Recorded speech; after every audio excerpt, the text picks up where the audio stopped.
Alrighty. Great. Ladies and gentlemen, welcome to the press conference of Alex Michelsen. First of all, congrats, Alex. Thank you. Last year, you reached the third round here in Melbourne. Today, you played great to take Steph down. May we say Melbourne is your lucky spot? Yeah, maybe it's my lucky spot. Only place I've got third round in a slam or a Masters 1000. So, yeah, feeling really good about the way I'm playing right now, going into the second round. Great. Questions, please, David. Can I ask about the fourth set that you ended up winning the match in? There were a lot of breaks to serve. I just wondered how you were feeling at that point. You'd obviously played really well, but you've got a big name ahead of you you're trying to take down, and I imagine it was pretty nerve-wracking. Yeah, it's not, the most, I didn't take the most direct path, that's for sure. Shouldn't have got broken twice in the fourth. My serve let me down, started double faulting way too much. But I was also returning really, really well, and I feel like I was winning most of the baseline rallies when I had my when I was inside the baseline and controlling the points. So, thinking at 4 after I got broken twice, thinking you're still in this, like, just play every point for what it is. And, I played a great 4-all game and got it done at 5-4.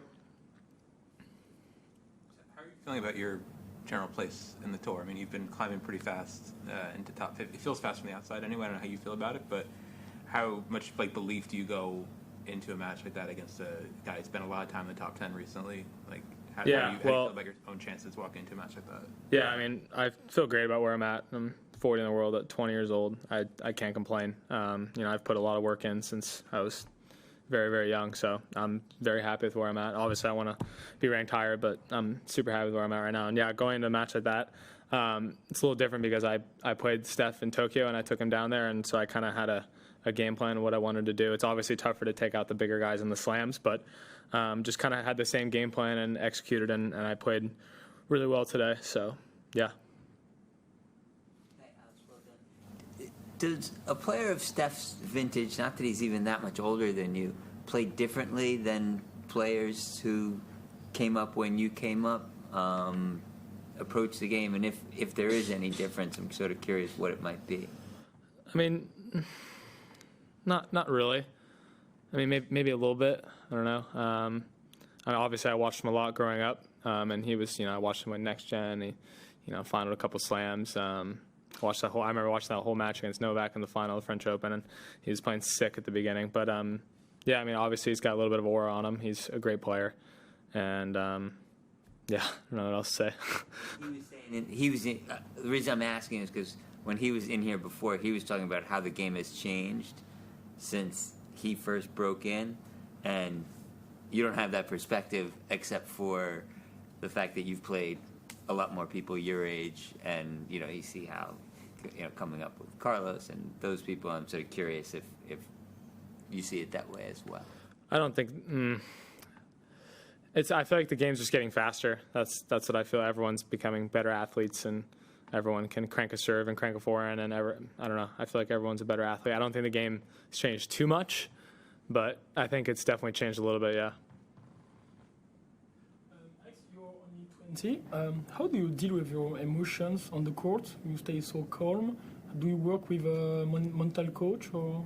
No, I'm my own mental coach. No mental coach for me.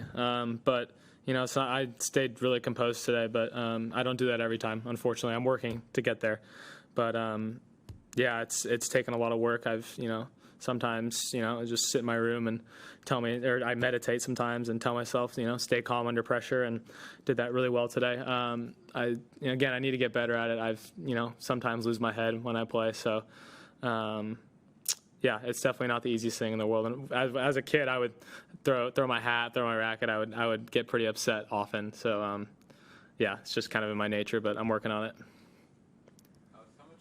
Importance do you put on the American tennis ladder and sort of that race within a race on the rankings? Taylor's pretty far ahead of the rest of the pack right now with his results last year, but you're obviously climbing, and I'm wondering if that's at all a sub-competition that ever motivates you or means anything to you. I don't really think about it too much. I mean, I know I'm probably the 6th or 7th ranked American. I don't know exactly what I'm at right now, but I mean, I don't think about it too much. I mean, Taylor, is pretty far and away. I'm not going to be #1 American anytime soon, so I try not to think about it, and I feel like most of us are good buddies, and obviously we want to beat each other when we play each other, but at the same time we kind of support each other. So I don't really look at it as like a competition trying to get ranked higher than everyone else. I'm just trying to do the best I can. What do you think has made Taylor so far and away the leader? Well, I feel like, has become a much better athlete in the last few years. He's moving a lot better, and his serve and forehand are outrageously good. That's how I see it. Yeah. How do you think you're different than you were a year ago when you were picking up some wins here?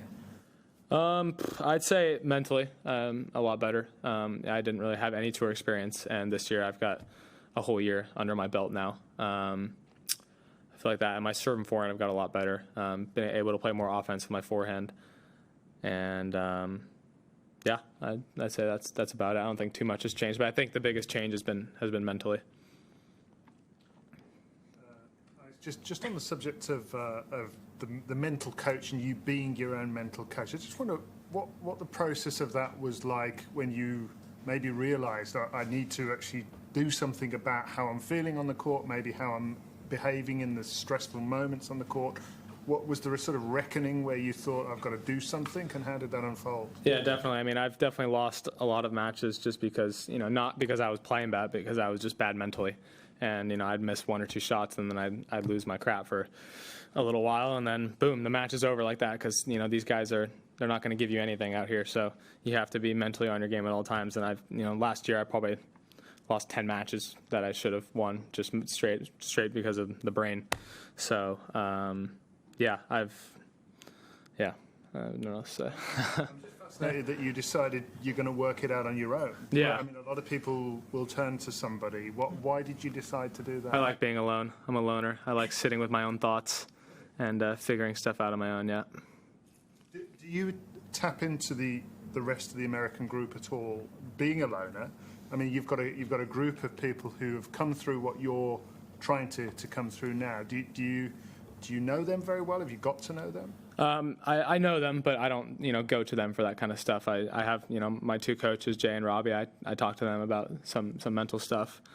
But besides that, I mean, no, not really anyone else. Yeah. Okay. Last question. Sorry, random one. So maybe Matt too.